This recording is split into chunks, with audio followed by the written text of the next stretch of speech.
Hey there, welcome to today's tutorial, where we'll walk you through enabling sensitive content on your Telegram app. If you're eager to view graphic, violent, or other sensitive material, you'll need to hop over to your web browser on either your iPhone or Android device. Unfortunately, this feature isn't available within the native Telegram app, so we'll need to access it through the browser. First, open your browser and type in Telegram Web in the search bar. Hit Enter, and you'll land on a page at web.org.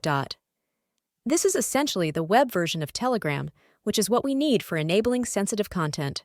Now, simply enter your phone number and country for verification. You'll receive a code in your Telegram app to log into Telegram Web.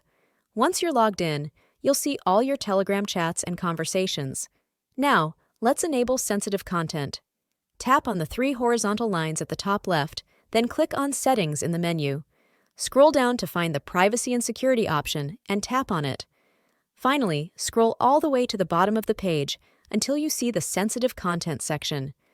Under this section, you'll find the Disable Filtering option. If this option isn't already enabled, Telegram may be filtering sensitive content for you. Simply toggle the switch to enable it, and voila! You've now enabled sensitive content on Telegram. Enjoy exploring.